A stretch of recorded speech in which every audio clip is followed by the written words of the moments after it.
A ver si ya me permite. Sí.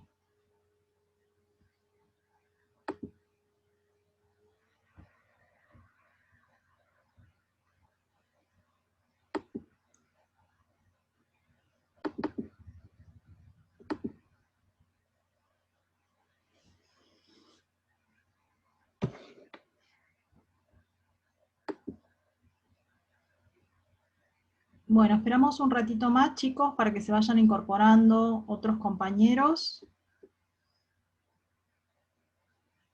Así comenzamos la clase.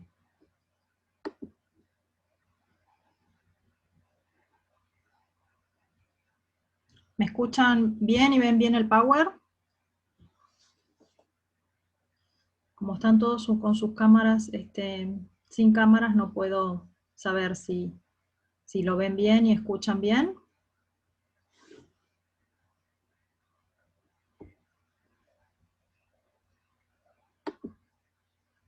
Perfecto. Bueno, aguardamos un ratito más y ya arrancamos, ¿sí?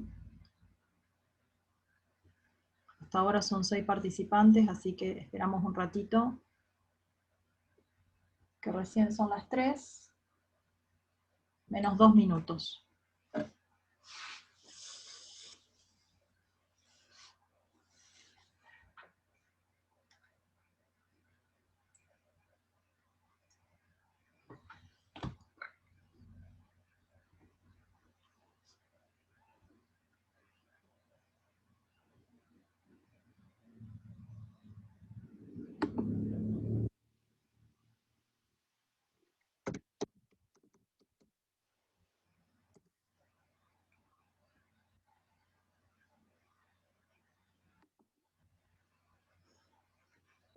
Bueno, para los que no estuvieron ayer, yo soy Mariela Ledesma, soy una de las profesoras de la comisión número 1 de Derecho de Familias y Sucesiones. Hoy vamos a continuar con la bolilla o la unidad 7. Ayer vimos la unidad 7 hasta el punto 3, y hoy vamos a ver el punto 4. ¿Sí? Ayer vimos la disolución del vínculo matrimonial, cómo eran las causas de disolución en el Código Civil de Vélez, y las posteriores modificaciones que se incorporaron en nuestro derecho interno, que dieron como lugar a el actual divorcio incausado, es decir, sin expresión de causa. Hoy vamos a ver los efectos del divorcio, ¿sí? Y las distintas instituciones que regulan los efectos del divorcio y los presupuestos que debe cumplimentar cada una de esas instituciones para poder dar lugar a la misma.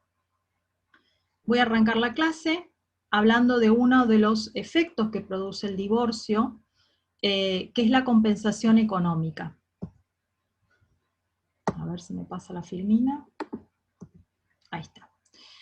La compensación económica es una de las nuevas figuras que ha introducido el Código Civil y Comercial, ya que antes no teníamos la compensación económica, y fue una figura que se introdujo en un contexto inserto en el actual paradigma constitucional convencional. Es decir, hoy, como se reconoce el derecho de poder libremente casarse y también elegir la posibilidad de poder estar en unión convivencial, también por el principio de autonomía de la voluntad y de libertad, se permite a los cónyuges o a los convivientes hacer cesar esa unión, tratándose de una unión matrimonial, no tener tampoco un plazo de espera como antes se exigía, y tampoco estar comprendida en alguna de las causales, ya sea objetivas o subjetivas, para poder llegar a una sentencia de divorcio. Entonces, en este devenir del respeto de la autonomía de la voluntad, no podemos dejar de lado como contrasentido también respetar las conductas responsables de aquellos que han sido cónyuges durante el matrimonio.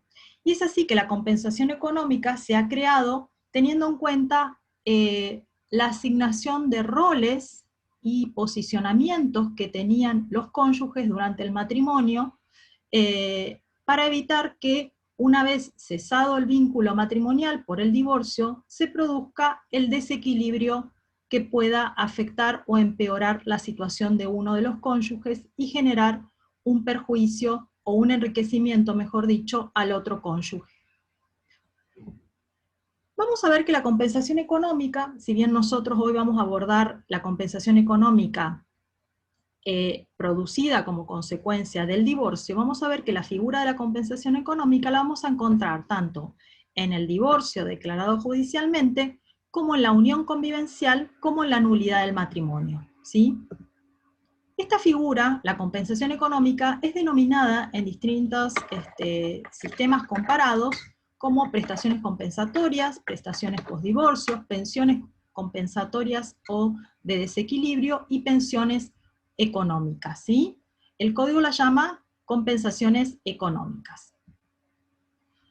Ahora bien, la maestra Kemelmacher de Carlucci ha dicho que este instituto de la compensación económica tiene sustento fundamental en el artículo 14 bis de la Constitución Nacional, que tiene en mira la protección integral de la familia y la defensa del bien de familia, la compensación económica familiar y el acceso a una vivienda digna.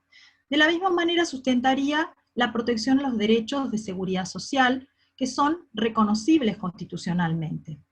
Pero no tenemos que perder el norte de los principios fundamentales del derecho de familia constitucional, que son la autonomía de la voluntad para concretar ese proyecto de vida que van a llevar adelante los cónyuges, la solidaridad a la luz de todo el sistema de los derechos humanos, que importan una solidaridad y una responsabilidad familiar, y la igualdad real de oportunidades de los cónyuges y convivientes en su caso.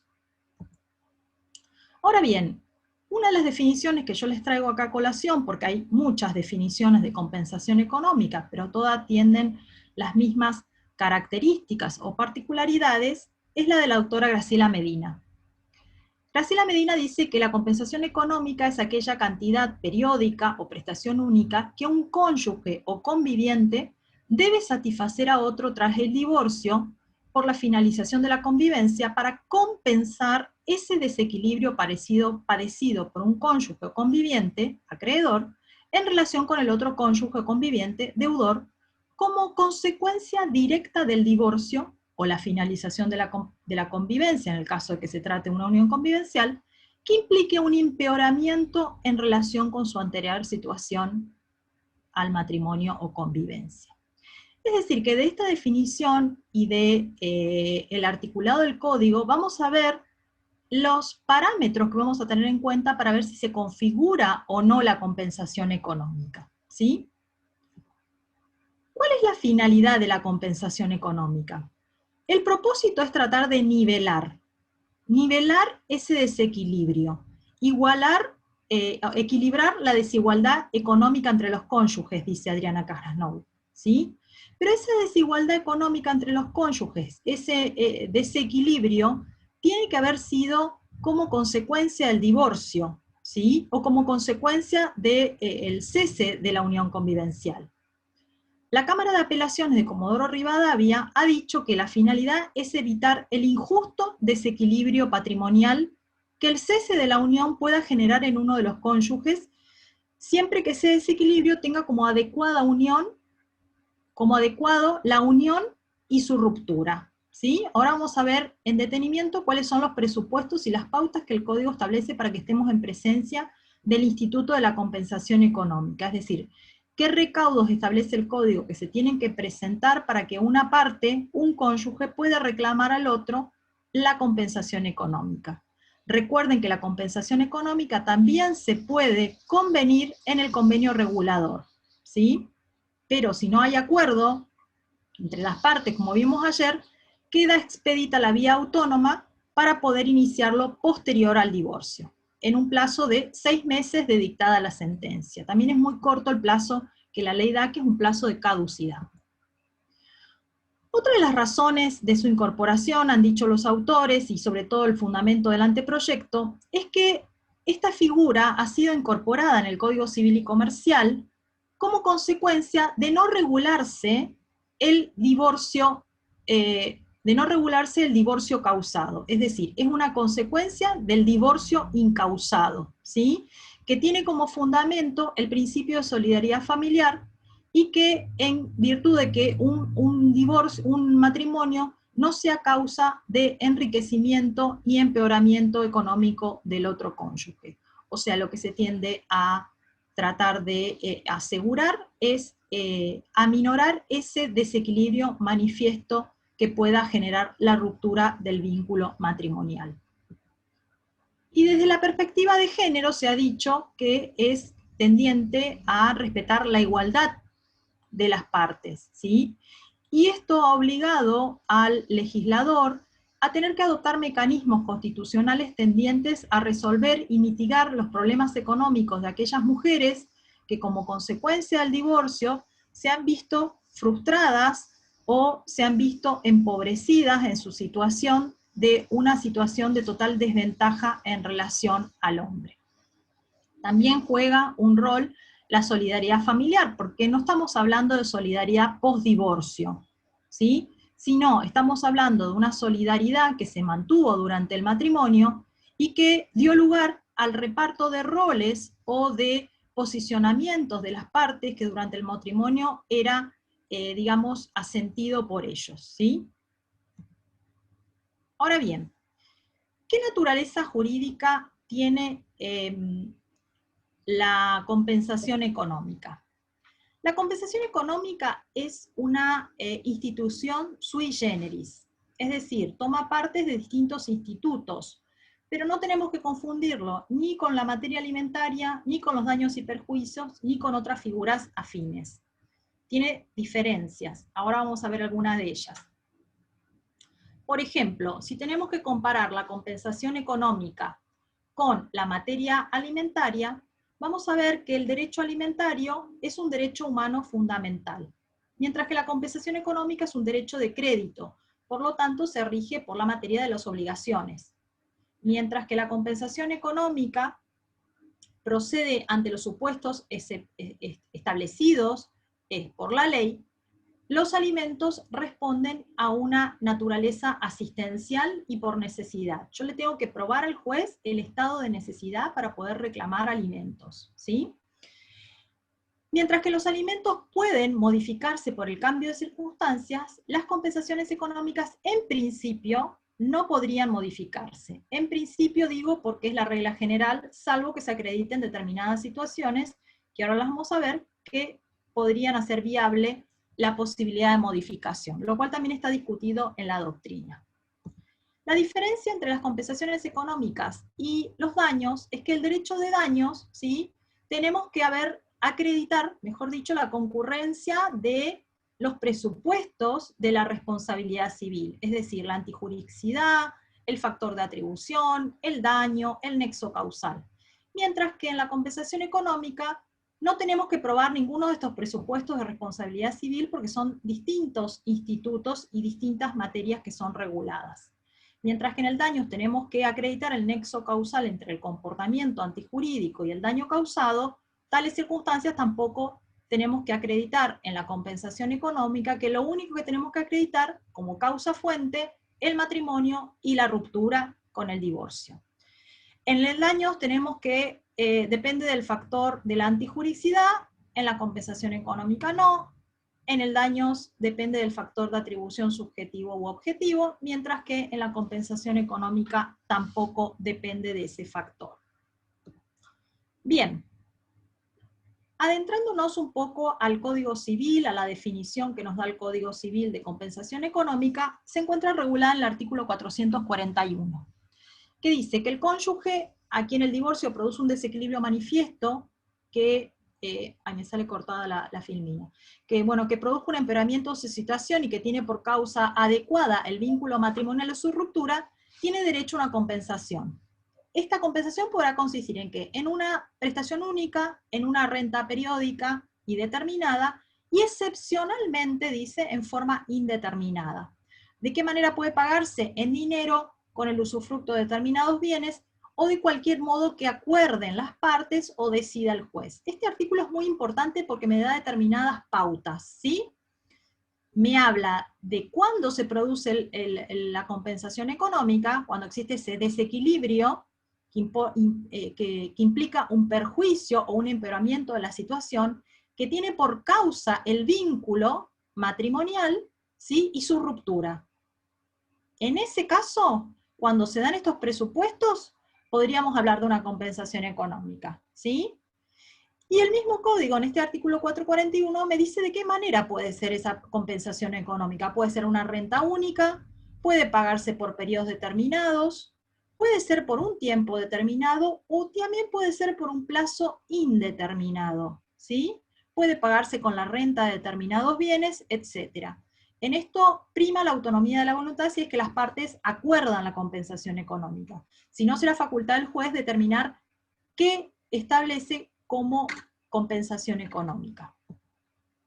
Entonces, los presupuestos de desequilibrio manifiesto que importe un empeoramiento en la situación patrimonial de un cónyuge respecto al otro cónyuge y que tenga la causa adecuada en el matrimonio y en la ruptura del mismo. La idea o la base de la compensación económica es compensar, ¿sí? Equilibrar ese desequilibrio que existe, no igualar los patrimonios. La finalidad es compensar ese desnivel económico que, como consecuencia del cese del proyecto de vida, el resultado no consiste en igualar patrimonio, sino tan solo en superar ese desbalance de lo que en la vida en común se encontraba balanceado. Cuando estaban casados, ese desnivel que existía, o ese desequilibrio, no se notaba, porque estaba tapado por el matrimonio, por la unión de vida de ambos cónyuges. Una vez que se divorcian, ese desequilibrio se torna evidente y ese empeoramiento se nota, ¿sí? Por ejemplo, el caso de un matrimonio en el cual se conocen de muy jóvenes, cada uno de ellos había emprendido una carrera universitaria, deciden tener hijos, y la mujer deja su carrera universitaria para dedicarse a la crianza, al cuidado de los hijos y para ocuparse de la familia.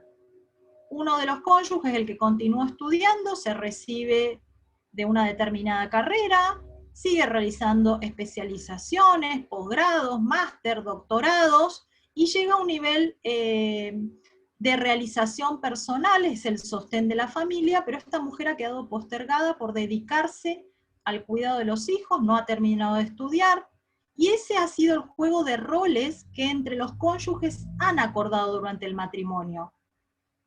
Si llevado más de 30, 40 años de casado se divorcian, esta señora le va a ser muy imposible conseguir un trabajo remunerado porque no tuvo ningún tipo de especialización, estudio, terminación de sus estudios universitarios, y en este caso patente podrá solicitar una compensación económica, ¿sí?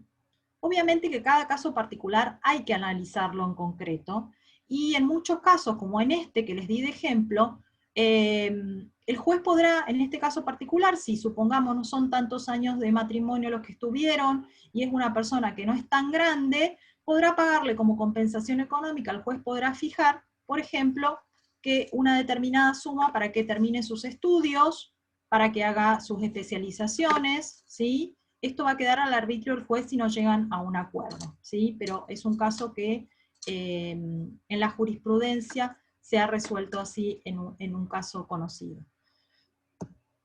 Bueno, el 442 nos establece la fijación judicial de la compensación económica. Doctora, Sí. doctora, una pregunta. ¿Me escucha? Dígame. Acá Sí. Díaz. ¿Cómo le va? Acá dice de que hay una... Hola, buenas tardes. Buenas tardes. Bien, mire, la consulta es, ¿qué habrá que solicitar cuando se rompa el vínculo, cuando ya, antes de la sentencia, por ejemplo, cuando se inicia ya la demanda de divorcio, ¿no?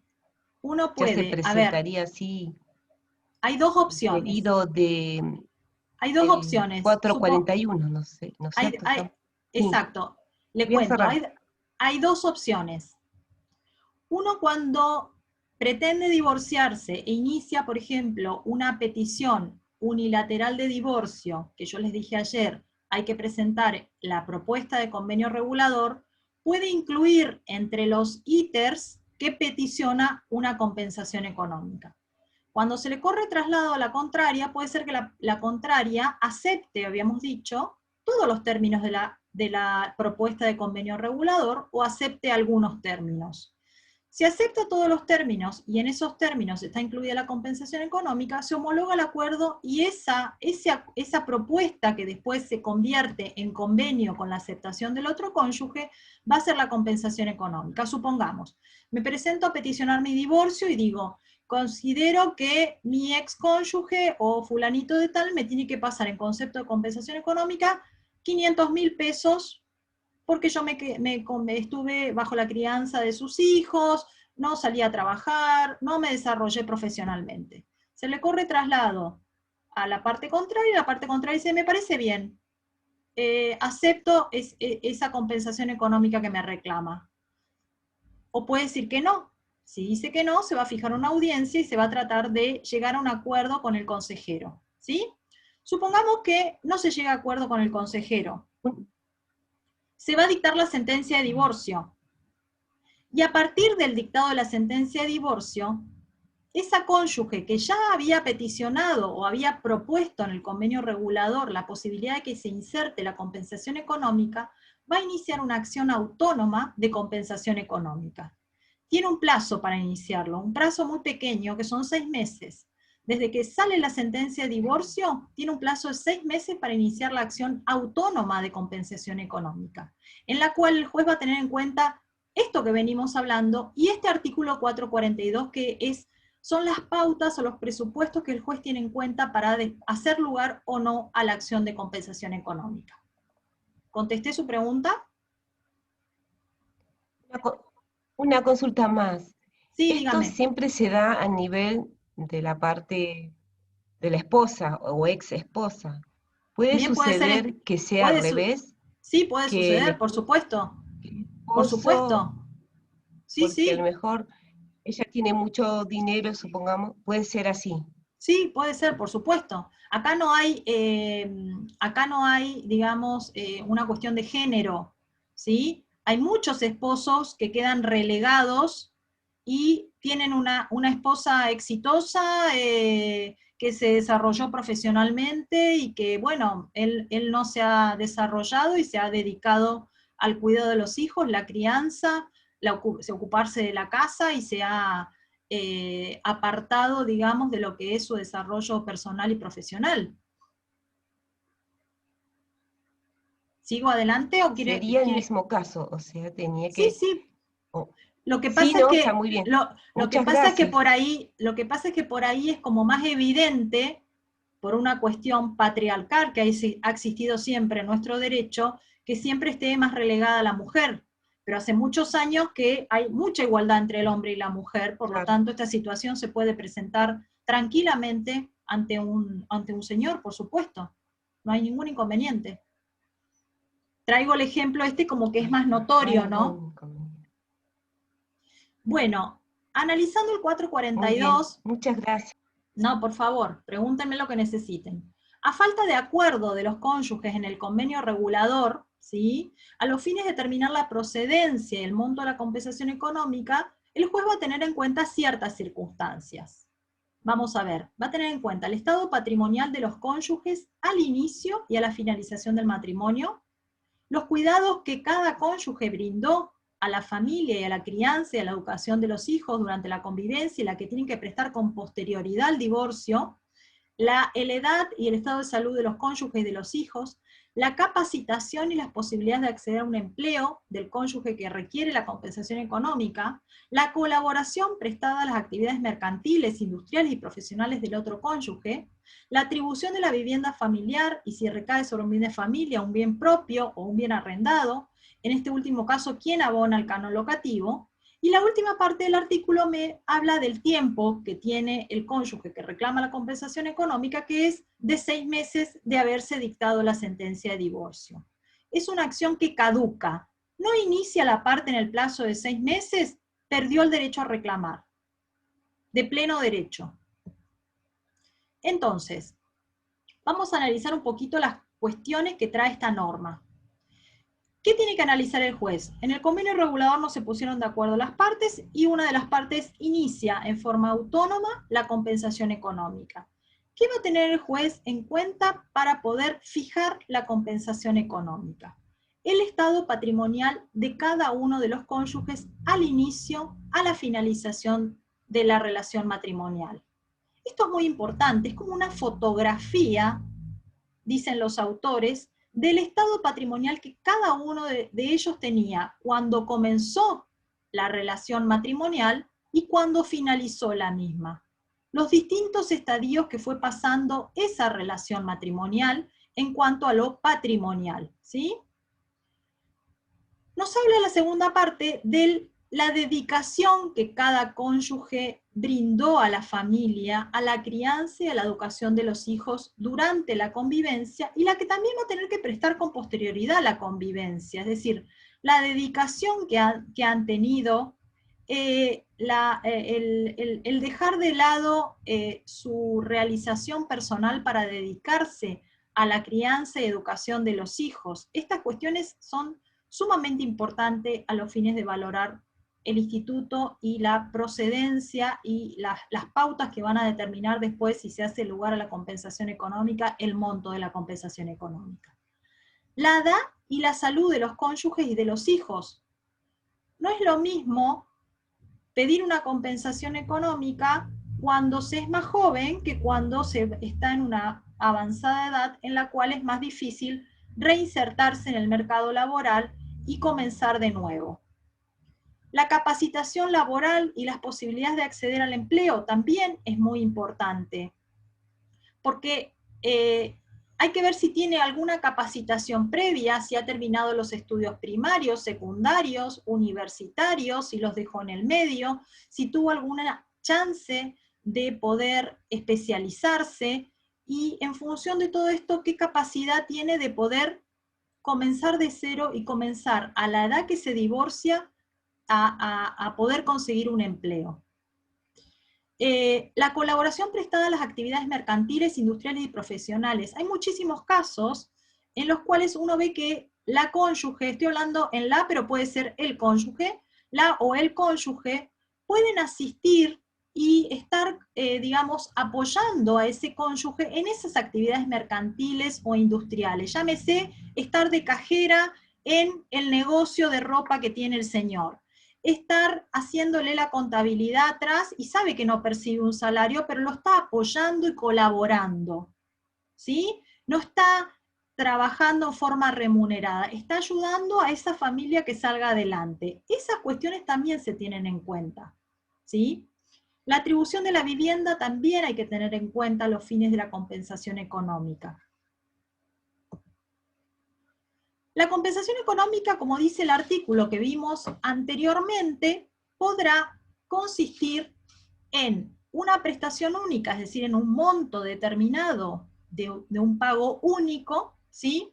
Lo cual da una mayor comodidad y rapidez, porque se va a contar con una suma de dinero y uno lo va a destinar o para empezar un emprendimiento, o para empezar un negocio, para empezar algo que le permita después autosustentarse y tratar de nivelar esa situación desfavorable que le ha ocasionado la ruptura del divorcio como consecuencia de haber contraído nupcias también.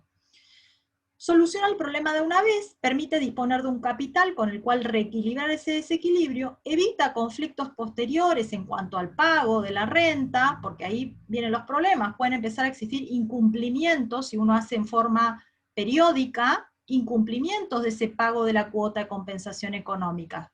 Si se acuerdan ayer, cuando vimos convenio regulador, dijimos que las partes y el juez podían establecer garantías reales o personales de cumplimiento.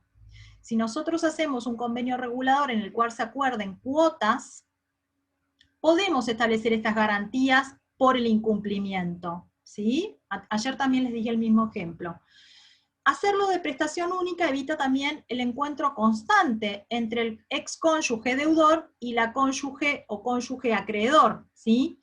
Y requiere de una elevada capacidad económica del deudor. ¿Qué quiere decir? Si uno acuerda o si el juez fija una prestación única, supongamos 1.000.000 de pesos, este señor en una prestación única, en un solo pago, tiene que tener disponibilidad económica para poder pagarlo, ¿sí? Otra posibilidad es también que se establezca una renta temporaria, es decir, una cuota por un determinado plazo, o una renta indeterminada, sin plazo, lo cual es sumamente arriesgado hacerlo de esa manera porque no sabemos si realmente se va a poder cumplir por la otra parte y en qué situación económica se puede estar el día de mañana.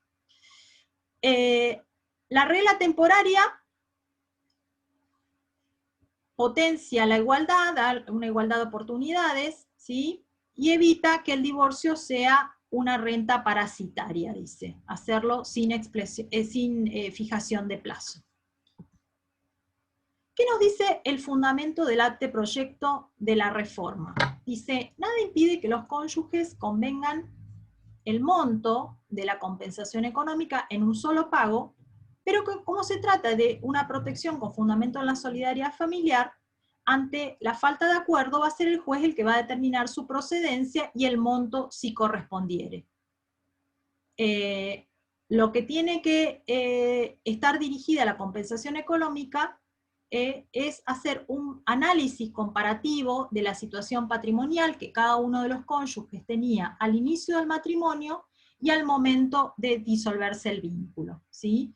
Es una fotografía, dice el anteproyecto, del estado patrimonial de cada uno de los cónyuges como consecuencia del divorcio que importa este desequilibrio. Bien. ¿Qué tenemos que analizar entonces? Uy, se me fue.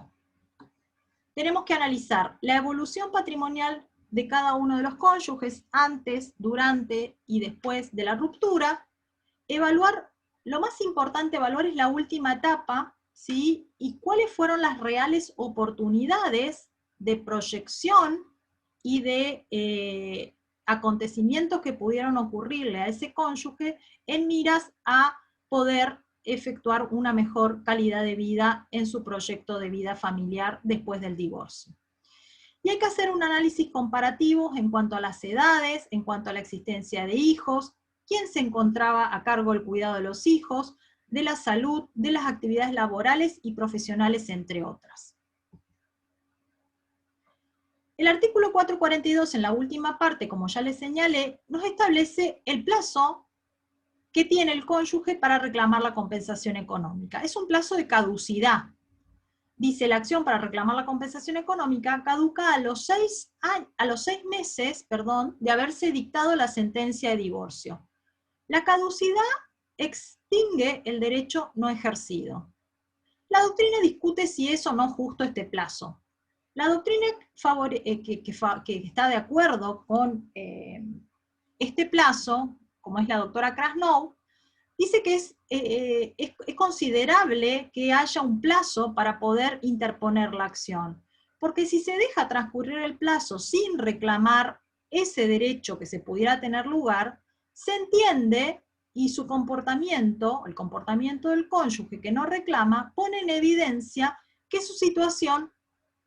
la situación impactó desfavorablemente en su persona. ¿Es renunciable este derecho a la compensación económica? Se entiende que este derecho a la compensación económica nace con el dictado de la sentencia de divorcio. Sin embargo, nosotros vimos que la compensación económica ya se puede pactar antes de que exista la sentencia de divorcio. ¿Por qué? Porque en el convenio regulador nosotros tenemos la potestad o la facultad de poder acordar los efectos que van a nacer con posterioridad a la sentencia. Entonces se entiende que si no se reclama o si no se incorpora dentro del convenio regulador la petición de compensación económica y posterior al dictado de la sentencia se deja pasar los 6 meses, se entiende que han renunciado a la posibilidad de reclamar la compensación económica. Ahora, ¿el monto de la compensación económica puede mutarse? Es decir, ¿puede cambiarse? ¿Puede modificarse? La regla es la inmutabilidad. Es decir, si yo acordé un monto de compensación económica, que la acordé teniendo en cuenta las circunstancias fácticas existentes al cese de la unión matrimonial, es decir, producida la ruptura del matrimonio por el divorcio, tuve en cuenta la situación y esa fotografía existente a ese momento. Por lo tanto, no debería poder modificar ese monto de compensación económica. Sin embargo, si tenemos en cuenta el 440, cuando nos habla del convenio regulador de los efectos del divorcio, dice que el convenio homologado, ¿sí? O el convenio homologado judicialmente podrá ser revisado si la situación se ha modificado sustancialmente. Es decir, que habría íncita una vía que me permitiría modificar este monto de compensación económica. Obviamente que yo tendré que acreditar que las situaciones fácticas han cambiado, que se ha modificado alguna circunstancia para que el juez me pueda hacer lugar a la modificación de la compensación económica, ¿sí? Pero el principio general es la inmutabilidad. Acá yo les traje un fallo de la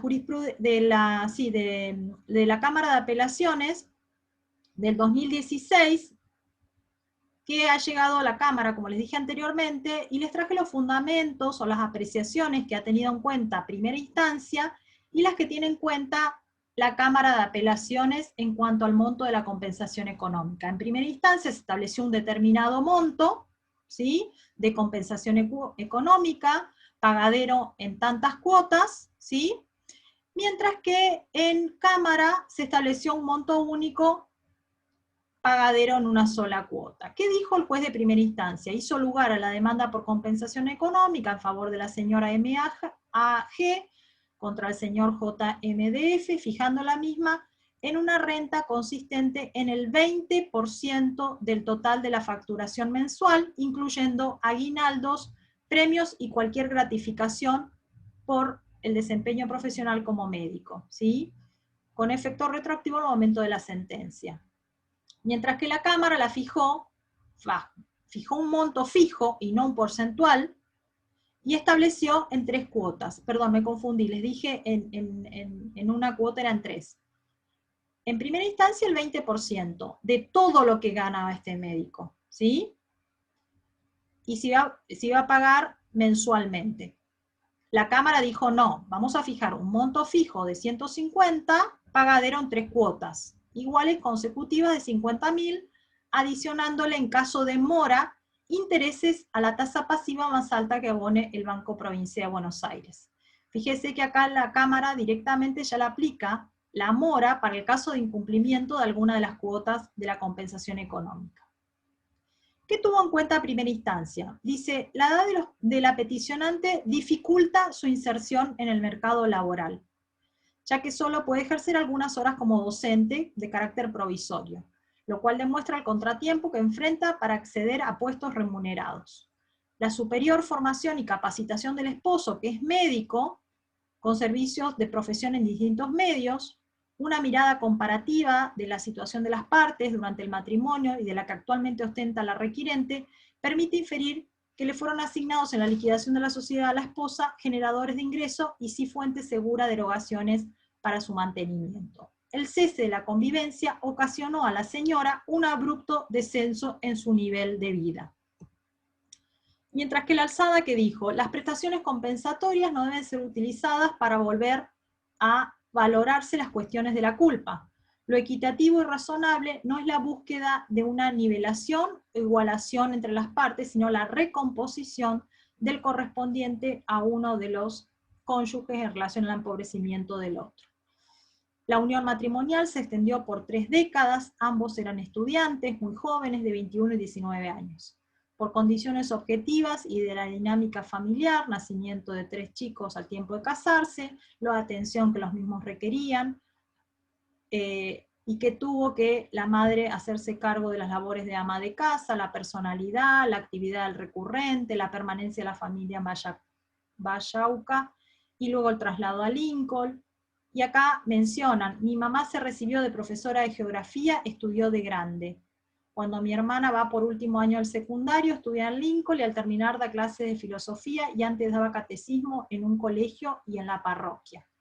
O sea, se van valorando las distintas situaciones que acaecieron durante estas 3 décadas que se mantuvo este matrimonio y en el cual esta señora fue totalmente relegada de su posibilidad y de generarse entre ambos cónyuges este enriquecimiento de uno y empobrecimiento del otro, cuestión que quedó totalmente patentizada con la ruptura del matrimonio. También la Alzada ha dicho que no se verifica una situación de desequilibrio perpetuo que justifique una renta mensual por tiempo indeterminado, que como forma excepcional de compensación el ordenamiento posibilita. Menos es admisible resulta que se hubieran hecho correr incluso con intereses de alimentos devengados durante el proceso, cuando se tratan de institutos distintos.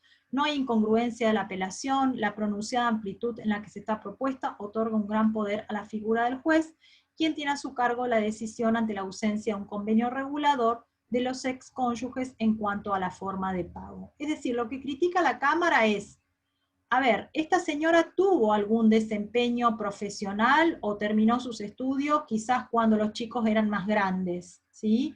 Por lo tanto, si bien hay un desequilibrio entre ambos cónyuges, la situación no va a ser perpetua, por eso es que limita la cuota indeterminada de ese 20% sin plazo que estableció primera instancia y determinó un monto fijo pagadero en 3 cuotas. Con ese monto consideró la Cámara que estaba nivelado ese desequilibrio que existía entre ambos cónyuges.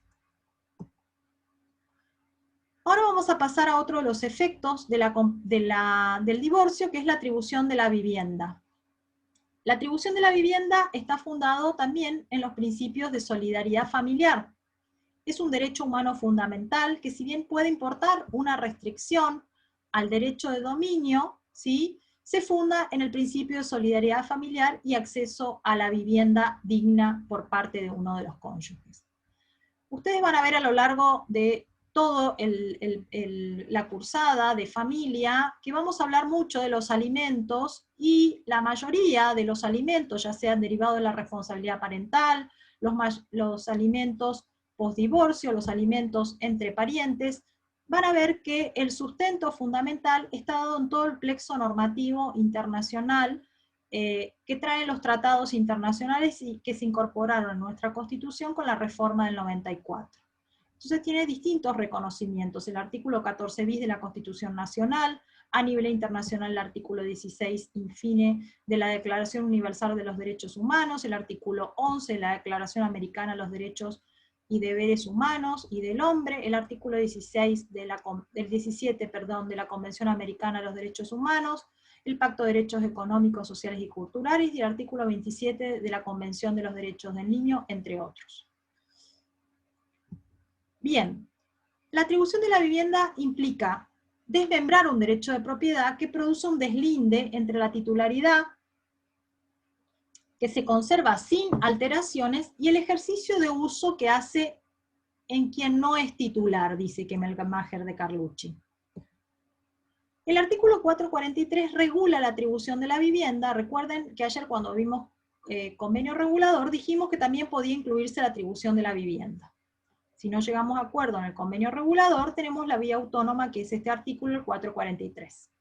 Uno de los cónyuges puede pedir la atribución de la vivienda, sea el inmueble propio de cualquiera de los cónyuges, o el juez podrá determinar la procedencia, el plazo de duración, y este derecho recae sobre ciertas pautas, ¿sí? El juez, para poder otorgar la atribución de la vivienda, va a tener en cuenta que la persona a quien se le atribuye el cuidado de los hijos, es decir, quien queda a cargo del cuidado de los hijos, va a ser una de las pautas que va a tener el juez para ver si es procedente o no este reclamo de atribución de la vivienda. La persona que está en una situación más desventajosa para proveerse de una vivienda por sus propios medios, el estado de salud y la edad de los cónyuges, y los intereses de otras personas que integran el grupo familiar.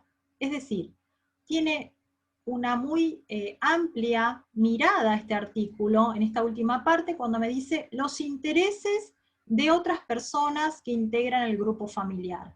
Es decir, ya no va a tener solamente en cuenta aquel cónyuge que queda al cuidado de los hijos, sino si hay otras personas que también están utilizando la vivienda, como pueden ser parientes o allegados o referentes afectivos que también forman parte del grupo familiar, o hijos que no sean propios del cónyuge titular de la vivienda. Entonces, los presupuestos van a ser inmueble propio de uno de los cónyuges o inmueble ganancial, la persona a quien se le atribuye el cuidado, la persona que esté en una situación más desventajosa porque está imposibilitada de proveerse una vivienda, el estado de salud y la edad de los cónyuges, y otros intereses de las personas que puedan integrar el grupo familiar. Entonces acá tenemos que hacer un paralelismo o una distinción según haya o no hijos habidos del matrimonio. Si estamos en presencia de un matrimonio que tiene hijos, ¿sí?, va a comprender a los hijos y al cónyuge que queda bajo el cuidado de los hijos. Pero puede ser que uno de los cónyuges quede al cuidado de unos hijos y el otro quede al cuidado de otros hijos. Entonces, ¿quién se va a quedar con la casa? ¿O quién va a tener la atribución de la vivienda? Supongamos un matrimonio diga, bueno, Juancito se va a vivir con el papá, María se va a vivir con la mamá. ¿A quién le atribuimos la vivienda? Y acá hay que tener en cuenta la persona o el cónyuge que tenga un mayor grado de vulneración en relación al otro. ¿Sí? Entonces el juez, para poder determinar esto, va a tener en cuenta quién se encuentra más vulnerable, quién puede tener mayor dificultad para proveerse de una vivienda por sus propios medios. El otro supuesto es el caso de matrimonios sin hijos. No está mencionado en la norma no habla de matrimonios sin hijos, pero se entiende también en este caso, si es un matrimonio que no tiene hijos, que se va a proteger al más débil, es decir, al que tenga una necesidad primaria de habitacional y que no pueda proveerse por sus propios medios a tener o a acceder a una vivienda. Obviamente que esta decisión va a importar una restricción al dominio, ¿sí?, pero en el uso, si se adjudica al cónyuge que no es titular de la vivienda. ¿Qué otras situaciones se pueden dar en relación a los hijos?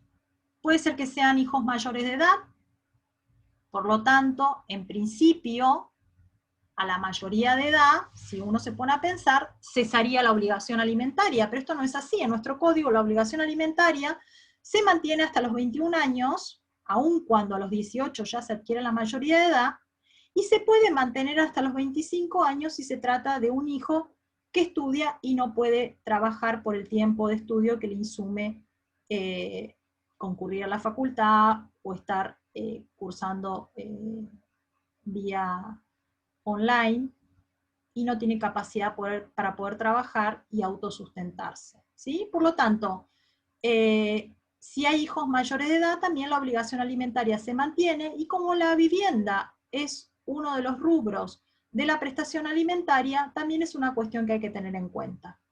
Otro supuesto puede ser el caso de hijos con capacidad restringida, o hijos mayores o con capacidad restringida, no comunes del matrimonio. Es decir, uno de los cónyuges ya tenía un hijo, es decir, es un hijo no común del matrimonio, pero también en estos supuestos está incluido en la última parte del 443 cuando hablamos de los intereses de otras personas que integran el grupo familiar. Siempre el juez, cuando resuelva en todas las cuestiones traídas a su resolución, va a tener en cuenta una norma que es clave, que es el artículo 3 del Código Civil y Comercial. El artículo 3 habla del deber de resolver, ¿sí? El juez debe resolver los asuntos que sean de su jurisdicción mediante una decisión razonablemente fundada, ¿sí? Y va a contemplar para todo esto la situación puntual del cónyuge, ¿sí?, de los hijos, de cómo se resolvió el divorcio y de la existencia o no de hijos menores de edad o mayores con capacidad restringida o hijos que no sean de común del matrimonio. ¿Qué efectos tiene la atribución de la vivienda familiar? Dice, a petición de parte interesada, el juez puede establecer una renta compensatoria por el uso del inmueble a favor del cónyuge que no se le atribuye la vivienda, que el inmueble no sea enajenado, ya sea por acuerdo expreso de ambos cónyuges, que el inmueble ganancial o en condominio con los cónyuges no sea partido ni liquidado, ¿sí? Para que pueda producir efecto frente a terceros, tenemos que inscribirlo en el registro correspondiente. Y si se trata de un inmueble alquilado, el cónyuge no locatario podrá tener el derecho a usar de la locación hasta el vencimiento de la misma, manteniéndose obligado al pago de las garantías primitivamente que se constituyeron en el contrato. Es decir, aquel cónyuge a cual no se le asigna la atribución de la vivienda podrá tener derecho a reclamarle al juez una renta compensatoria, es decir, como un canon locativo, por el uso del bien inmueble que hace el otro cónyuge, ¿sí? También podrá reclamarse que ese inmueble no sea partido ni liquidado, ¿sí? Esas son todas las cuestiones que podrá el juez decretar a pedido de parte. Todas estas medidas, la atribución de la vivienda o la imposibilidad de partir o liquidar el bien hasta que se disuelva la comunidad, todas estas medidas es importante que sean oponibles a terceros. La oponibilidad a terceros se da con la inscripción en los registros correspondientes del bien inmueble que se trate. Si se está en presencia de un contrato de locación, también se puede atribuir la vivienda hasta que finalice el contrato de locación, manteniéndose vigentes todas las obligaciones que se hayan contraído.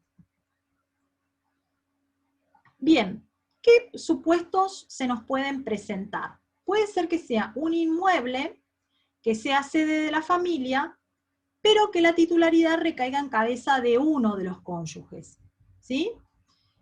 Por ejemplo, el caso de un bien propio. El juez puede fijar el canon locativo en favor del mismo siguiendo un criterio de equidad, ¿sí? El titular no podrá disponer de ese bien inmueble sin contar con la conformidad o el asentimiento del cónyuge no titular, que es el cónyuge beneficiario de la atribución de la vivienda. Si el inmueble es ganancial, el juez puede disponer la indivisión y la no partición del bien inmueble. ¿Qué pasa con aquellos inmuebles en los cuales estaba asentada la familia, pero que lo tenían en condominio los cónyuges? Ya no es un bien propio de uno, sino que estaba en condominio. El juez puede definir cuál de los cotitulares se encuentra en situación de vulnerabilidad que justifique el derecho del uso de ese inmueble. Y el excluido, es decir, aquel que no va a usar y gozar del inmueble, del cual son cotitulares o condóminos, podrá exigir o podrá requerir al juez la fijación de un canon locativo. El 471 también habilita que el juez puede negarse a la división del condominio formulado por uno de los cónyuges, contrariando el interés familiar. Y por último, la última situación que se puede presentar es el caso del inmueble que sea sede de la familia en condominio de uno de los cónyuges con un tercero. En este caso también el tercero podrá requerir la división del condominio, pero el juez va a ser muy restrictivo en esto, ¿sí? Porque si está asentado la vivienda familiar y se atribuye a uno de los cónyuges la posibilidad de uso de la misma, el tercero podrá peticionar la división del inmueble y en su caso no pactar la indivisión. ¿Qué dice el 1997? Excepto que se haya convenido la indivisión, todo condominio puede en cualquier tiempo pedir la partición de la cosa. La acción es imprescriptible. Para su oponibilidad a los terceros, en caso que el juez resuelva la atribución de la vivienda familiar, hay que inscribir en el registro de la propiedad, porque hay una restricción al derecho de dominio. En general, cuando pasan estas cosas, el juez puede atribuir la vivienda, por más que el inmueble esté inscripto a nombre de uno de los cónyuges y de un tercero, puede atribuir la vivienda por un plazo determinado al otro cónyuge y mandar a anotar la atribución de la vivienda y no hacer lugar a la división del condominio que puede peticionar el tercero. ¿Por qué? Porque está teniendo en cuenta un derecho humano fundamental como es la vivienda de uno de los cónyuges que se encuentra en una máxima situación de vulnerabilidad. Ahora bien, ¿cuándo cesa la obligación, la atribución de la vivienda? El 445 nos dice que el derecho de atribución de la vivienda cesa por el cumplimiento del plazo fijado por el juez. El juez tiene que fijar un plazo para la atribución de la vivienda, porque cambiaron las circunstancias que se tuvieron en cuenta para su fijación o por las mismas causales de indignidad. ¿Qué quiere decir? Si el juez fijó un plazo, obviamente, vencido ese plazo, caería la atribución de la vivienda, pero en muchos casos, antes de la finalización de ese plazo, se puede pedir una prórroga del plazo de atribución de la vivienda cuando la situación se mantiene de la misma manera, digamos, esta situación de vulnerabilidad o imposibilidad de acceder a una vivienda se mantiene, se puede pedir al juez la prórroga del plazo fijado. ¿En qué caso pueden cambiar las circunstancias? Pueden cambiar las circunstancias porque ha mejorado la situación económica o ha empeorado la situación de aquel cónyuge que pudo consentir o consensuar la atribución de la vivienda. Entonces, por ese cambio de circunstancias, podría modificarse y podría caer o cesar la atribución de la vivienda. Y por las causales de indignidad son aquellas causales previstas en el 2281, que después lo vamos a ver en sucesiones, que si se acredita que concurren alguna de estas causales de indignidad, podría cesar la atribución de la vivienda. Es decir, cuando alguno de los cónyuges pudiera ser autor, cómplice, partícipe de un delito doloso contra la vida, la persona, el honor y la integridad sexual del causante, dice acá, pero estamos hablando del cónyuge, los que hayan maltratado gravemente al causante, es decir, al cónyuge, los que omiten la denuncia de muerte dolosa, los parientes o el cónyuge que no hayan suministrado al causante alimentos, el padre extramatrimonial que no haya reconocido voluntariamente al causante. Bueno, son todas causales de indignidad que los vamos a ver en materia sucesoria, pero que el código dice, si se da alguno de los supuestos en relación a uno de los cónyuges, es decir, en relación al cónyuge que hoy tiene la atribución de la vivienda, incurre en alguna de estas causales de indignidad, puede cesar la atribución de la vivienda. ¿Por qué es importante establecer un plazo? ¿Cómo? Sí. Una consulta. ¿Vio que dijo del artículo 443 del Código Civil y Comercial que hay una, sí, se extendería esa prórroga al parte del juez? ¿Y hasta qué tiempo se podría prolongar ese estadio más? Porque veo que se vence la oportunidad de estar en una vivienda. Esa es una facultad privativa del juez. En el caso de 443... ¿Cómo? Perdón, sale cortado. ¿Y es que... o sea que eso uno no puede saberlo. No. Es algo como una atribución que hace el juez. Exacto. Si bien es importante establecer un plazo, exacto, si bien el juez puede establecer un plazo, es más, muchas causas que se inician con posterioridad al divorcio y en el cual se solicita la atribución de la vivienda familiar, se inician con una medida cautelar de atribución de la vivienda familiar. Y el juez ordena o hace lugar a la atribución de la vivienda familiar analizando estas pautas que vimos anteriormente y fija un plazo para la atribución de la vivienda familiar en forma cautelar. Supongamos, bueno, por el plazo de 180 días te atribuyo la vivienda. Llegado ese plazo, el juicio sigue avanzando, ¿no? Se van produciendo las pruebas, se trata de conciliar en etapa previa, si no hay resultados positivos en etapa previa, se pasa a la etapa de conocimiento, se empiezan a proveer las pruebas, o sea, se corre traslado de la demanda, contesta la demanda al demandado y se proveen las pruebas. Puede ser que se nos venza ese plazo de 180 días y la situación siga siendo apremiante para una de las partes en cuanto a la posibilidad de acceder a una vivienda y se siga sosteniendo la pretensión inicial. En ese caso, pueden solicitar al juez la prórroga de esa medida cautelar por un tiempo que lo va a determinar el juez, ¿sí? Supongamos que existe esa medida cautelar. Supongamos que llegamos al dictado de la sentencia definitiva, el juez va a también determinar un plazo. ¿Por qué? Porque quizás ese bien sea un bien propio del otro cónyuge. Y yo en algún momento tengo que proteger también los derechos de ese cónyuge al cual de alguna manera u otra la estoy privando de su uso y goce de su derecho de propiedad. Pero fíjense que también el código me da la opción de poder, ese cónyuge que se ve afectado en su derecho de propiedad al fijarse la atribución de la vivienda en favor del otro cónyuge, se le da la posibilidad de poder reclamar un canon locativo, es decir, una renta compensatoria. ¿En qué va a consistir esa renta compensatoria en el caso de que el juez la fije? Se va a tener en cuenta cuál es el valor locativo de ese inmueble, ¿sí? Y si fuera, supongamos, un inmueble de carácter propio del cónyuge que hoy reclama la compensación económica, será el 100% de ese valor locativo, ¿sí? Como si fuera que le está alquilando a la otra parte.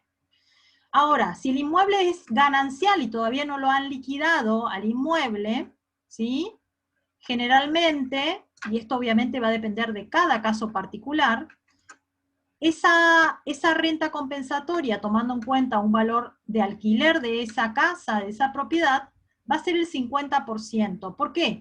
Porque la cónyuge ya está usando y gozando del 50% de lo que también cuando se liquide la comunidad, ella va a ser titular. Por lo tanto, solamente tendría que pagar el 50% de alquiler, por decirlo de alguna manera.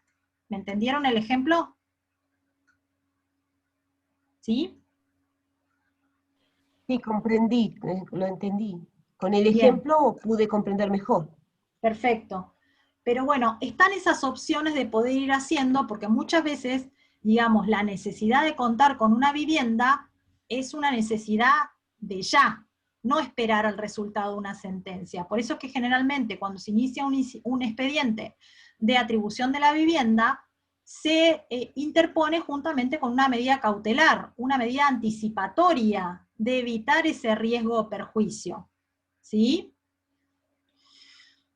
Bien, ahora vamos a pasar, dejamos lo que es atribución de la vivienda y vamos a pasar a los alimentos posteriores al divorcio.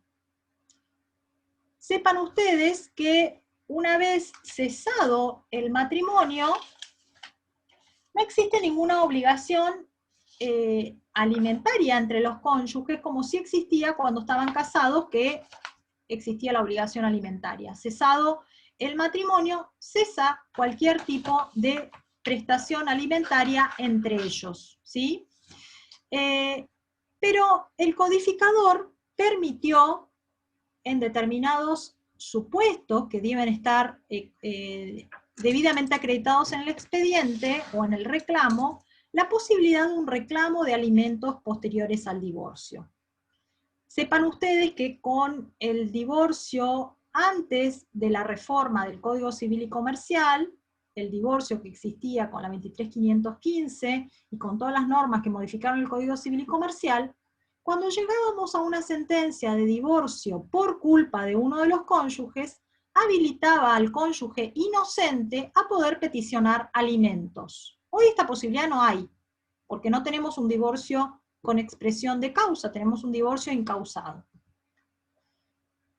Entonces, el sistema actual, ¿sí?, prevé, dentro de nuestro ordenamiento jurídico, excepcionalmente la posibilidad de reclamar alimentos post-divorcio en dos extremos comprendidos en el 434 del Código Civil y Comercial, que es la enfermedad grave y preexistente, que imposibilita al cónyuge autosustentarse, y la falta de recursos propios suficientes ni posibilidades razonables de procurárselo.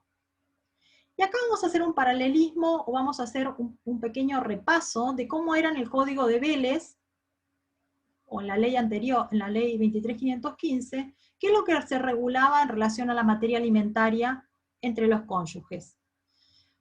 El 207 permitía poder reclamar alimentos en favor del cónyuge inocente, es decir, después de haber obtenido una sentencia en la cual se declaraba la culpabilidad de uno de los cónyuges por la causal subjetiva, el cónyuge que había sido declarado inocente en ese divorcio podía, fundado en el artículo 207, reclamar alimentos a su excónyuge culpable. La finalidad de este artículo era mantener el mismo nivel de vida que había poseído durante el matrimonio. El otro supuesto que también se regulaba anteriormente era el supuesto regulado en el artículo 209 del Código anterior, que eran los alimentos de extrema necesidad. El reclamante acá en este caso debía acreditar y probar la falta de recursos propios, ¿sí?, para poder proveerse a sus propios recursos. Es decir, no tenía posibilidades razonables de poder procurarse a sus propios recursos. Y eran aquellos alimentos básicos, de extrema necesidad. Y la otra posibilidad que nos daba anteriormente el régimen anterior eran los alimentos en favor del cónyuge enfermo, ¿sí?, los que estaban regulados en el artículo 208. Eran los alimentos que estaban destinados para mantener el mismo nivel de vida que se tenía antes, pero se le adicionaba todo aquello necesario para el tratamiento y la recuperación de ese cónyuge enfermo. Y ese deber, en el caso de fallecimiento del cónyuge obligado al pago de esa cuota alimentaria, ese deber alimentario se pasaba a los herederos, pero como una carga de la sucesión, en caso de fallecimiento del alimentante.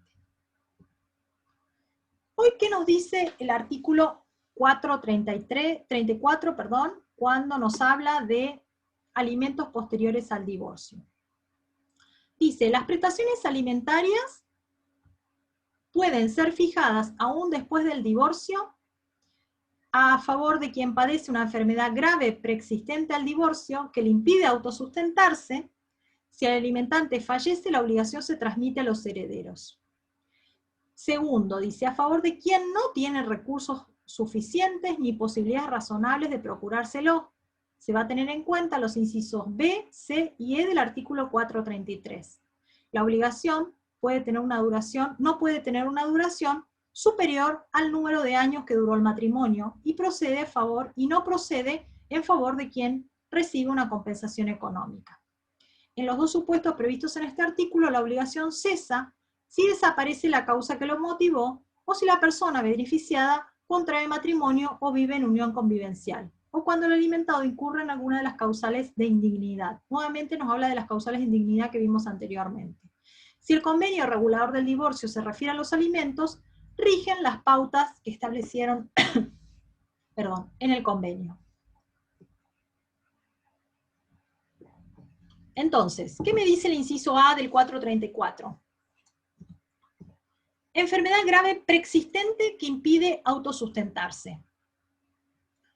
Es decir, el cónyuge a la disolución del matrimonio por divorcio tenía que estar enfermo. Es decir, no es una enfermedad que va a aparecer después que se divorcia.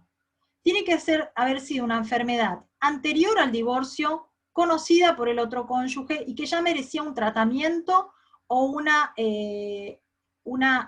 tratamiento médico antes del divorcio, ¿sí?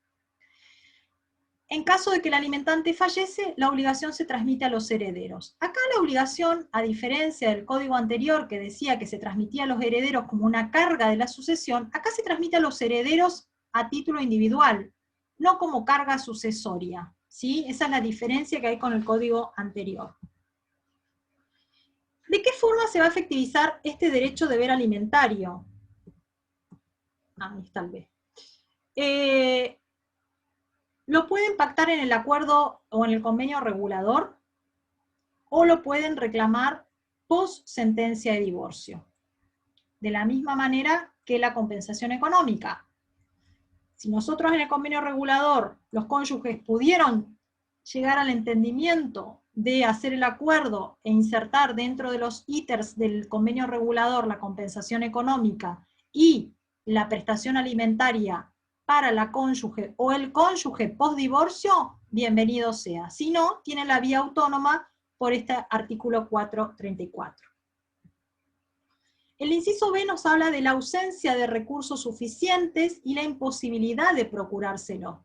Acá hay que analizar esto en detenimiento con la función, con la posición social, con la educación, con la capacitación, con la posibilidad de acceso que ha tenido ese cónyuge que reclama alimentos para poder hacerlo, ¿sí? Es muy importante la edad también de la persona que reclama alimentos. Estaba en esta otra filmina. La edad y el estado de salud de ambos cónyuges. la capacitación laboral, la posibilidad de acceder a un empleo de quien solicita alimentos, si se atribuyó o no la vivienda familiar en forma judicial o fáctica, es decir, de hecho, sin que hayan iniciado una acción judicial. Todas estas cuestiones son cuestiones que hay que analizar para ver si es procedente o no la prestación alimentaria. También es importante, porque yo les dije que la edad era un parámetro muy importante y significativo, porque no es lo mismo un reclamo de cuota alimentaria de una persona de avanzada edad en la cual va a requerir otros cuidados y otros gastos, sobre todo de salud, de compra de medicamentos, de atención a las enfermedades, si tiene obra social o no tiene obra social. Por lo tanto, es muy importante la franja etaria en la cual lo encuentra a uno el divorcio, ¿sí? Y la posibilidad de reclamar alimentos si están dadas las pautas que establece la norma. En cuanto a la capacitación laboral y la posibilidad de acceder a un empleo también, ustedes piensen que llegada a una determinada edad es muy difícil conseguir trabajo, y a veces si no se tiene una amplia capacitación, más aún, y a veces aún teniendo una amplia capacitación te dicen, no, estás muy capacitado para este cargo, con lo cual es difícil también llegada a una determinada edad tener un acceso a un trabajo que pueda generar recursos económicos y que pueda permitir solventarse las necesidades sin el reclamo de una prestación alimentaria al ex cónyuge. Bueno, el quantum. ¿Cómo determinamos el quantum de la prestación alimentaria? El juez es el que va a evaluar el quantum de la prestación alimentaria. Obviamente va a tener en cuenta la capacidad económica del alimentado, perdón, del alimentante, es decir, quien presta la prestación alimentaria, del demandado. Va a tener en cuenta qué capacidad económica tiene, no solamente lo que se reclama por parte de la parte actora, sino también con qué capital cuento yo para poder establecer una cuota alimentaria, ¿sí? También hay que tener en cuenta que no tiene que ser desventajoso para quien se reclama, a quien se le reclama la cuota alimentaria, porque también tiene que tener medios de subsistencia para poder vivir y afrontar esa obligación alimentaria. El quantum va a determinar el juez teniendo en cuenta este caudal económico del alimentante, pero va a tener en cuenta también qué es lo necesario para la subsistencia de aquel cónyuge que reclama alimentos, ¿sí? Tiene que haber un equilibrio entre el alimentado y el alimentante. Y establecer un plazo. Esta prestación alimentaria tiene que tener un plazo de vigencia. Fíjense que el código nos dice no puede durar más años que los años que duró el matrimonio, ¿sí? Ese es el límite, sin perjuicio de que nada obsta que si las partes se ponen de acuerdo y quieren hacer un acuerdo alimentario de por vida para el cónyuge que reclama alimentos, no habría ningún problema porque están en ejercicio de la autonomía de la voluntad, y en eso el Estado ni la ley va a involucrarse ni intervenir. ¿Cuánto dura? Bueno, no podría tener una duración mayor a los años de la celebración, a los años que se tuvo en el matrimonio, y hay que tener en cuenta, que esto es muy importante, que no se va a fijar cuota alimentaria post divorcio si ya se recibe una compensación económica. Es decir, que el código establece un límite acá y dice, si ya recibiste compensación económica, no podés reclamar cuota alimentaria. Profe, ¿te puedo hacer una pregunta? Sí, cómo no. Al establecer que no es acumulable el código, la compensación con los alimentos posteriores al matrimonio, ¿no le está dando un carácter alimentario a la compensación? ¿No es redundante? Por eso, viste, cuando vimos la naturaleza jurídica, si bien hicimos un paralelo de que no es alimentos, Sí. se nutre de ciertas pautas del alimento, ¿sí? Porque, a ver, si decimos que la compensación económica tiene como finalidad nivelar ese desequilibrio y no tenemos que confundirlo con la parte alimentaria, ¿sí? Estaría siendo contrario decir que sería de una causa distinta, ¿no? Porque Claro. fíjense que si ya percibe una compensación económica, el legislador entiende que ya se niveló ese desequilibrio que existe, o que existió con posterioridad a la disolución del vínculo matrimonial. Entendió que con esa suma que se le otorgaba en concepto de compensación económica, esa cónyuge o el cónyuge que se vio, digamos, desequilibrado en su patrimonio, equilibró su patrimonio y pudo volver a comenzar. Esa es, digamos, la idea del legislador, de que considere que las dos cosas son improcedentes o viables de ser exigidas. Esto no obsta a que uno pueda hacer un acuerdo de compensación económica en el convenio regulador y además hacer un acuerdo alimentario. Si bien el código dice que no se puede exigir si ya tiene compensación económica, nada obstaría que por el principio de autonomía de la voluntad las partes puedan acordar una cosa y la otra, ¿sí? Ahora, si ya el juez determinó una compensación económica o las partes acordaron una compensación económica, el código ahí no me permite poder reclamar alimentos, ¿sí? No sé si se entendió un poco la respuesta. Bien, bárbaro, gracias. De nada. ¿Por qué causas puede cesar la obligación alimentaria?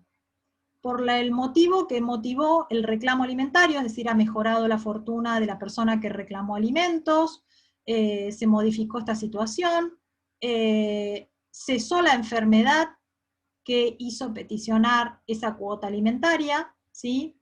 El ex cónyuge alimentado contrae nuevas nupcias o vive en unión convivencial. Es obvio que si contrae nuevas nupcias, se genera con el nuevo matrimonio que contrae obligación alimentaria del nuevo cónyuge, con lo cual es lógico que cese la obligación alimentaria del cónyuge anterior. O el caso de que el ex cónyuge alimentado incurra en la causal de indignidad, igual que vimos anteriormente.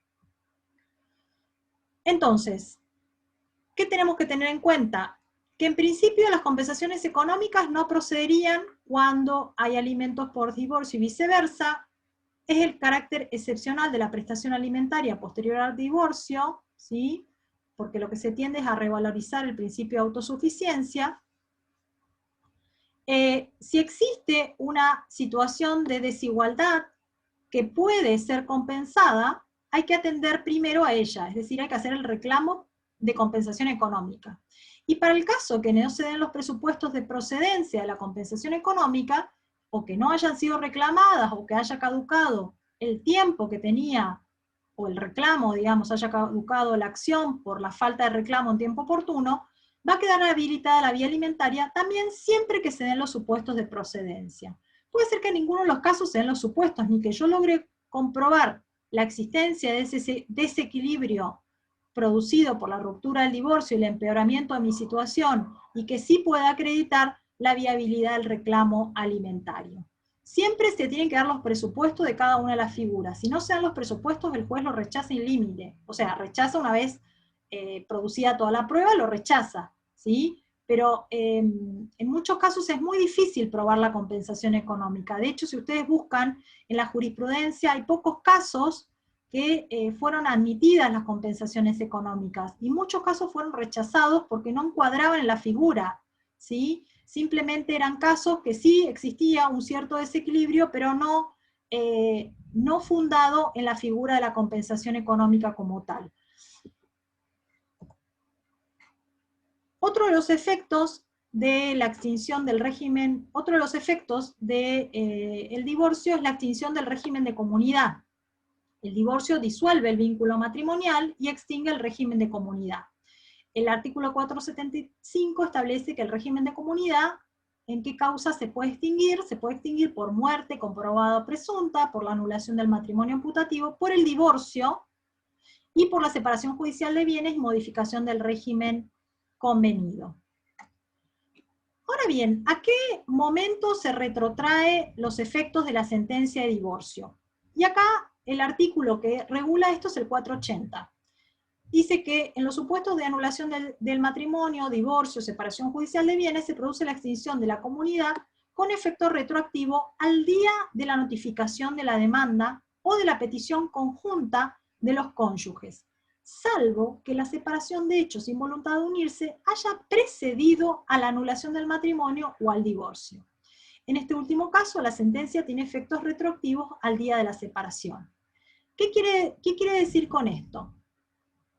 Que si hay una presentación conjunta de ambos cónyuges en los cuales ambos manifiesten que se encuentran separados de hechos desde enero del 2001, la sentencia va a tener efectos retroactivos a esa fecha, que es la fecha de separación.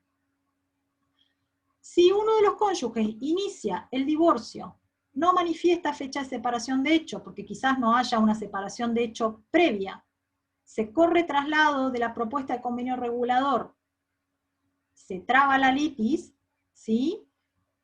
Al momento de la traba la litis, es decir, al día de la notificación de la demanda, ese va a ser el día que va a tener efectos retroactivos la sentencia de divorcio, ¿sí? O también puede tener efectos retroactivos si no hay una separación anterior, la interposición de la demanda de divorcio conjunta, a la fecha de la interposición de la demanda cuando es hecha en forma conjunta por ambos cónyuges. Uy, me fui a la otra.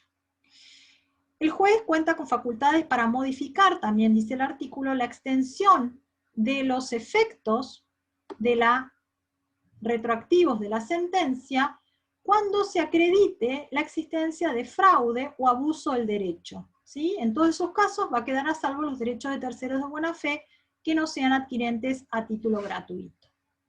En la práctica, generalmente al decretarse el divorcio puede suceder que se disponga la extinción de la comunidad de bienes a la fecha de separación de hechos sin indicarse la fecha en que aquella acaeció, o bien indicarla con exactitud si media conformidad entre los cónyuges. De todos modos, en caso de que la fecha en la que se produjo la separación de hechos sea un hecho controvertido, se deberá dar inicio a la correspondiente incidente sin que ello sea óbice para que el juez, sin más, decrete el divorcio. ¿Qué pasa con esta última parte que les mencioné?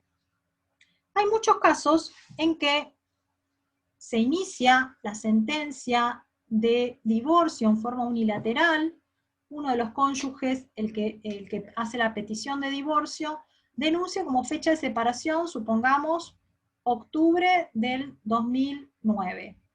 Se le corre traslado de la demanda y de la propuesta de convenio regulador a la otra parte, y la otra parte puede contestar haciendo lugar, digamos, o aceptando la propuesta o rechazándola, pero respecto de la fecha de separación de hecho dice, no nos encontramos separados de hecho a esa fecha, octubre del 2009. Nos encontramos separados de hecho 1 de enero del 2001. Fíjense la importancia de los efectos de la retroactividad de la sentencia, porque se produce sus efectos, o sea, se retrotraen los efectos de la sentencia a esa fecha, con lo cual, si hay discordancia en cuanto a la fecha de separación de hecho, y no hay acuerdo de partes, el juez igualmente dicta la sentencia, pero no dice cuáles son los efectos retroactivos de la sentencia, porque no hay acuerdo de partes. Entonces van a tener que iniciar las partes un incidente para determinar y para probar cuál es la fecha de separación, ¿sí? Con lo cual es mejor que se puedan poner de acuerdo si ha existido una separación de hecho previa, para evitar otro expediente más que va a tramitar como un incidente para determinar la fecha exacta de separación. Otro de los efectos de del divorcio están dados en el artículo 2437, que establece que si el divorcio, la separación de hechos sin voluntad de unirse, la decisión judicial de cualquier tipo que impliquen el cese de la convivencia, importan la exclusión hereditaria entre los cónyuges. Una persona está excluida de una sucesión cuando no opera el llamamiento legal o testamentario, o dicho llamamiento se ve frustrado por causales estipuladas en la ley o en las circunstancias especiales. Es decir, te divorciás y estás excluido de la vocación hereditaria. Es decir, no sos heredero. ¿Sí? Y terminamos. Bueno, ¿quieren hacer alguna pregunta? ¿Algo que les haya quedado para que podamos hablar? Ahí miro el chat. Me parece que ya les contesté todo. ¿Me quieren hacer alguna pregunta? Yo en el fin de semana les voy a subir las 2 clases, chicos. Así que cualquier cosita, les voy a dejar mi mail. No la escucho, señora, porque está silenciada. ¿Se quiere sacar el silenciador? ¿Qué me decía? A ver. ¿No se anima a hablar? ¿Yo? Sí, que me hablaba y no la escucho porque estaba silenciado su micrófono. Claro, que pude comprender todo, estaba muy claro, la verdad. Bueno, yo les pido Que todos esos que, interrogantes, sí, sobre todo, a ver, la compensación económica es un instituto muy nuevo, es como que todos estamos aprendiendo. Es muy difícil, la tarea más difícil que tiene el juez es determinar el monto de la compensación económica. ¿Qué parámetros va a tener en cuenta para establecer si son 500.000 pesos, 1.000.000 o la vida entera para pagar eso que uno quiere nivelar? Es un gran interrogante que hay en la doctrina y en la jurisprudencia muchas veces se hacen como ciertos cálculos de cuánto podría haber producido o ganado en su actividad si se hubiese desempeñado y no hubiese sido relegada en sus roles o en su rol. Pero bueno, son muchas cosas que estamos aprendiendo de la jurisprudencia y como les dije, la compensación económica en muchos casos es difícil de probar que se configure la figura. Por eso en las demandas, el día de mañana que ustedes hagan, tienen que ser muy claros en todo lo que peticionen y que encuadren dentro de los parámetros que la ley establece, ¿sí? Bueno, el fin de semana entonces les subo las clases, las 2 clases, y conmigo tienen el miércoles que viene de vuelta a clases, que vamos a ver parentesco, ¿sí? Y también vamos a ver alimentos derivados del parentesco, y creo que en esa unidad también está lo que es sistema de comunicación entre los parientes, así que bueno, es una clase linda. Bueno, nada, si no tienen ninguna otra pregunta, nos vamos a descansar quería todos. Sí. más, por favor.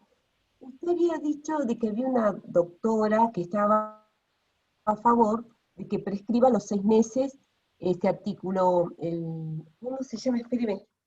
Adriana Krasnow es la autora. Ah, sí, ella es.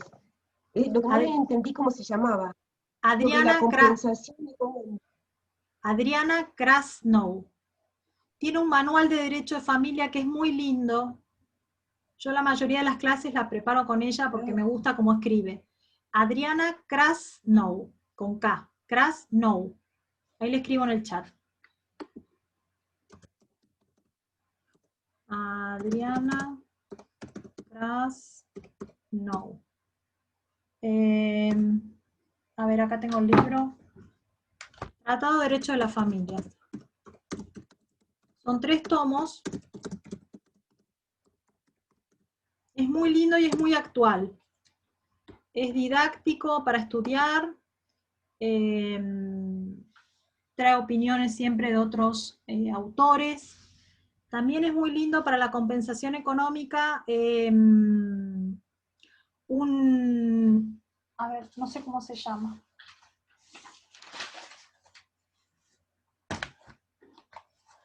Se llama Derecho de las Familias, temas relevantes en el nuevo Código Civil y Comercial. Es un librito chiquito que lo escribieron Ángeles Burundarena, la doctora Silvia Fernández, que nos acompaña en la cátedra, y también Adriana Krasnow y Mariel Molina de Juan, Natalia de la Torre y Marisa Herrera. Habla un poco acá, compensaciones económicas, habla Mariel Molina de Juan, muy lindo como lo comenta las compensaciones económicas, si después ustedes quieren ampliar, les recomiendo porque es muy llevadero para estudiar y los da con ejemplos y cosas, y tiene jurisprudencia también. Bueno, ¿alguna preguntita más? Cada vez van quedando menos. Estoy viendo que se están yendo. Bueno, nos despedimos entonces. Buen fin de semana. Gracias por estar ahí atentos. Chau, chicos.